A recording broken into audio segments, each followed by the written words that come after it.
नमस्कार मित्रों, जय श्री राम, जय हनुमान। स्वागत है आपका हमारे चैनल वास्तुशिल्पी आशीष में। और मैं शिल्पी आशीष आपका बहुत बहुत स्वागत करता हूं। वास्तुशास्त्र की इस श्रृंखला में हम आज आपके लिए लाए हैं भवन के अंदर द्वारों की यानी कि दरवाजों की स्थिति किस प्रकार से होनी चाहिए। भवन के अंदर के दरवाजों के लिए हमेशा से ही मन में तरह तरह की भ्रांति रही है कि भवन के दरवाजे अमुक प्रकार से नहीं रहना चाहिए या अमुक प्रकार से रहने चाहिए। लेकिन अगर आज हम इस वीडियो के माध्यम से यह भ्रांति मन और दिमाग से पूर्ण रूप से हटा देंगे कि भवन के अंदर के दरवाजों की सही स्थिति है या नहीं है। सामान्यतः ये देखा गया है कि वास्तुशास्त्र एक गहन सब्जेक्ट होने के बावजूद कोई भी व्यक्ति जिनको इसका पूर्ण ज्ञान नहीं रहता, वह व्यक्ति दूसरे व्यक्ति को अपना ज्ञान देकर जो इसके बारे में पूर्ण रूप से नहीं जानता, वह भी दुनिया और व्यक्तियों में भ्रम फैलाने का कार्य करता है, जिससे व्यक्ति जिसको ये राय दी गई है दुखी होकर भ्रमित हो जाता है। अतः मैं उन सभी व्यक्तियों से निवेदन करना चाहूँगा कि कभी भी अपूर्ण ज्ञान को वह दूसरे व्यक्तियों पर न डाले या न बोले। अगर आपके पास उसका पूर्ण रूप से कोई समाधान नहीं है तो व्यक्तियों को अकारण ही भ्रमित ना करें, क्योंकि इससे वे व्यक्ति भ्रम और दुख में अपना जीवन यापन करने में मजबूर हो जाते हैं और एक अन्य दुख आप उसको उसके जीवन के लिए अपनी राय देकर चले जाते हैं। इस बात की माफ़ी चाहूँगा अगर मेरे विचार किसी भी व्यक्ति को बुरे लगे हो तो, लेकिन कभी भी किसी की भावनाओं के साथ नहीं खेलना चाहिए।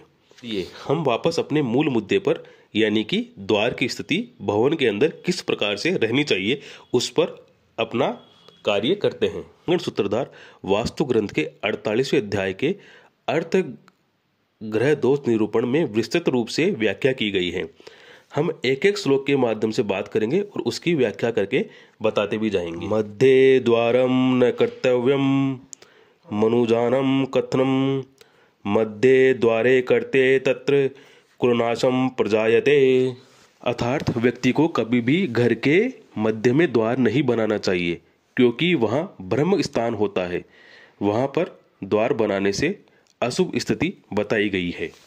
श्लोक क्रमांक 59 के अनुसार यानी श्लोक क्रमांक 59 के अनुसार कहा गया है, द्वारम द्वारेण वा विद्धुम शुभायोपपदधेत अनिष्टि द्रव्य संयुक्तम धन धाने विनाशनम। अर्थात जहाँ पर द्वार से द्वार का भेद होता है वहाँ पर अशुभ बताया गया है और अनिष्ट पूर्वक अर्जित द्रव्य से बनाए गए भवन धन धान्य का विनाश होता है।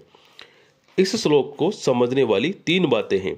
मुख्य द्वार जो भवन का होता है उसके आगे किसी भी कमरे या अन्य कोई दरवाजा नहीं होना चाहिए। वह दरवाजा सामने वाले घर का और अपने स्वयं का घर का भी नहीं होना चाहिए। ये कोई बहुत ही अशुभ स्थिति नहीं है। यह केवल 2 कारणों से अशुभ होते हैं।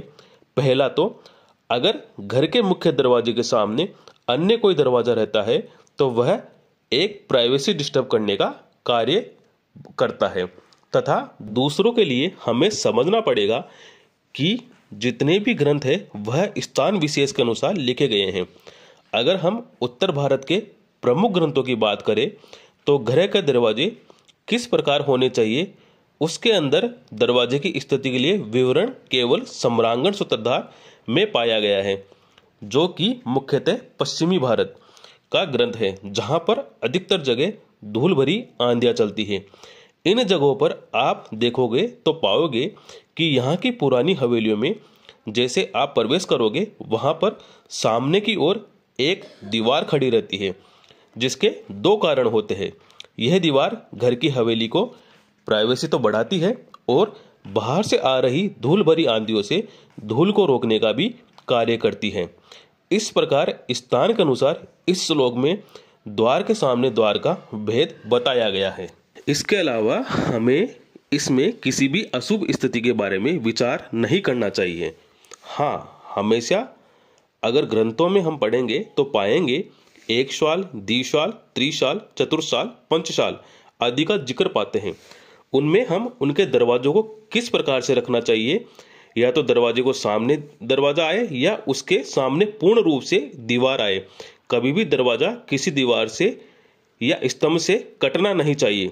इस बात का प्रमुखतः हमेशा से ध्यान रखा जाना चाहिए। दरवाजों को लेकर सम्रांगण सूत्रधार ग्रंथ में 3-4 अध्याय में और विवरण बताया गया है, लेकिन मैं इस वीडियो को कुछ ही बातों से आपको अवगत करा रहा हूं, अन्यथा वीडियो काफी लंबा हो जाएगा। द्वारों को लेकर इस सीरीज में आगे हम और बात करेंगे, जैसे कि बिल्डिंग में नए दरवाजे और पुराने दरवाजों को जोड़ने से क्या होता है, मुख्य द्वार कितना ऊंचा व चौड़ा बनाना चाहिए, बिना खोले ही खुल जाने वाले दरवाजों से क्या होता है, बिना बंद किए दरवाजे स्वतः ही बंद हो जाए तो क्या होता है, मंजिल के द्वार के ऊपर के मंजिल के द्वार की स्थिति क्या होनी चाहिए, द्वार भेद और भी बहुत अधिक टॉपिक है जिनको शास्त्रों के अनुसार हम समझना और भ्रांतियों को दूर करने का प्रयास करेंगे। हमारा उद्देश्य भ्रांतियों को मिटाना है। किस कारण से वास्तु में शुभ अशुभ बताया गया है, मनगढ़ंत बातें बताकर भ्रम फैलाना नहीं है और भ्रम को फैलाकर किसी के जीवन में अशांति पैदा करना नहीं है। और हम तो सभी वास्तुशास्त्रियों से निवेदन करना चाहेंगे कि वह अपने कर्तव्य को पूर्ण रूप से निर्वहन करे, तथ्यों के साथ वीडियो बनाए और उन्हें समझाने की कोशिश करे, ताकि लोगों के मन में किसी प्रकार की कोई भ्रांति ना रहे। अगर किसी कारणवश किसी भी व्यक्ति को या किसी ज्ञानी पुरुष को मेरे विचार से वैचारिक मतभेद है तो मैं उसके लिए क्षमा प्रार्थी हूँ। आगे फिर मिलेंगे तथ्यों के साथ द्वार की स्थिति के लिए। जब तक के लिए जय श्री राम, जय हनुमान।